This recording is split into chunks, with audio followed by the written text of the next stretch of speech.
Hej og velkommen til Buggendværg Challenge. Jeg hedder Christian Delinde, og vi vil i dag prøve at smage sådan en habanero, som skulle være en ganske udmærket chili. Jeg har ladet mig bemærke chili cloud, så jeg er rigtig glad for den. Så nu vil jeg prøve den selv og se, hvad det gør ved mig. Så der er jo ikke andet for.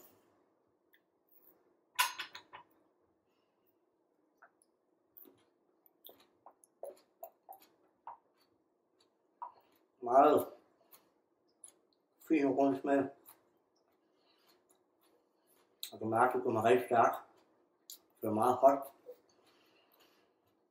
Hot, lige pludselig. Og så har jeg spæbøen af. Og gode damer.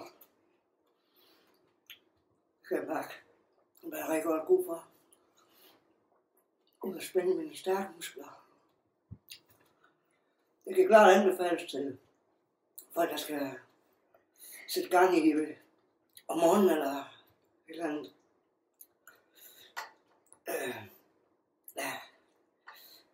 Der var Buggendværg Challenge, og det var en habanero, og den er ret stærk.